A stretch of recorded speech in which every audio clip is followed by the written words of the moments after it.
In this series, I want to explore whether a lifestyle show can actually improve your life in a meaningful way. Each episode, I'll bring you the people and topics that have piqued my interest and create a soundtrack based on what I hear. Today, I'm speaking with Julie Buckner Lane from Bar and Garden in Dallas about the Mexican spirit Mezcal. Julie, nice to see you again. Thanks, you too. There's a lot of buzz at the moment around Mezcal. Maybe you can talk us through why that is and what the product is and how to drink it. Sure. So Mezcal is actually made from agave. In fact, tequila is a Mezcal, but tequila can only be made with one particular type of agave, and that's Blue Weber agave. The rest of the agave is all called Mezcal. The agave distillates are all called Mezcal, and there are a lot of different types of agave. Some stay in the ground for 5 to 7 years, others for up to 25 and older.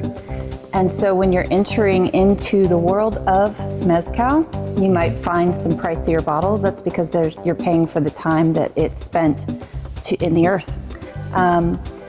Mezcal is one of my favorites because of it is a really, really pure distillate, and when made properly, it is absolutely delicious. It can be in a margarita. It can be, I like it neat. That's how I usually drink it. You can also do, drink it with something called sal de gusano, which is basically salt with ground up worms that actually live on the agave, and then a little bit of an orange slice. Yes, that sounds insane, but it's absolutely delicious. There's several mezcalerias around town that really dive into both the terroir, which is the dirt that it lives in, and how that affects the different flavor profiles, as well as the different regions and varietals. And it's really very similar to wine in that the region and where it's grown and how it's grown and the maker affects the flavor profile tremendously. Okay, so Julie, we're over at the map here, which is really easy to see. Can everyone see that watching back at home? Okay, so we've got Mezcal and tequila plotted on here. So which are the different regions for Mezcal and which are the tequila regions? Is it north, south, east, west, or is no, it's actually, that is created by the CRM, which is the governing body that regulates Mezcal and agave production. So there's about 9 states that can produce Mezcal and call it Mezcal, and about 5 for tequila. Mezcal is done normally in a underground pit that is covered with dirt. So you put all of the piña into the pit, you cover it, you let it cook for usually 48 to 72 hours, and that imparts a lot of different flavor profiles, including most of the time a smokiness to it. So Julie, we're standing on a ramp now. I just want everyone to know that back. You are actually taller than I am. We've optimized this whole situation here for the viewers.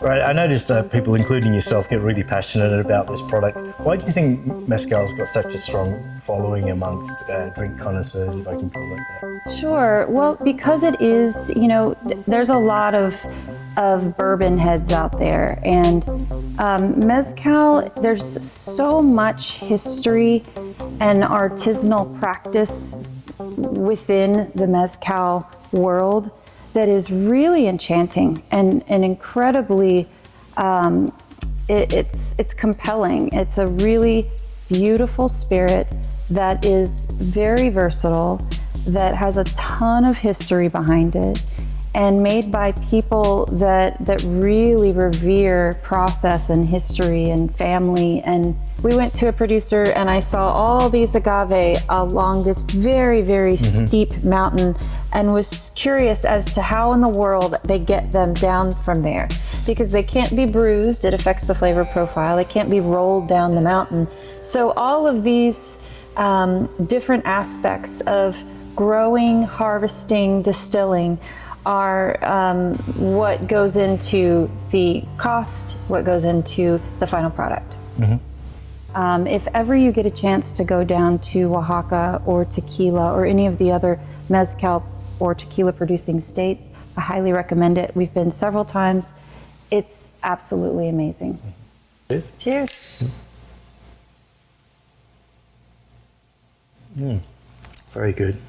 Refreshing. The first thing that I see when I look back on the video filmed in early March is fun. It got me thinking that a lot of the good life is not rocket science. Doing work that you find fun with people that you like goes a long way towards that. The elements of heritage and tradition resonated with me. For us, not only looking at what needs to change, but what shouldn't change and what will be part of your legacy beyond your lifespan is important too. In a world of mass production and consumption, it was nice to see artisanship in action. Connection to the land is something that's been stirring in me in recent months, and it's something I want to revisit in upcoming episodes. For the soundtrack, my initial obvious idea was to pull in some Mexican elements, so I have a CG bass line and some horns, and I tried to put my spin on that. I jumped right in after that initial idea, but after thinking a little longer later on, additional ideas came up that might have taken things in a more interesting direction had I pursued them. While the end result is probably just okay, I learned a lot from the process, which I'll bring into future episodes. Until next time, all the best.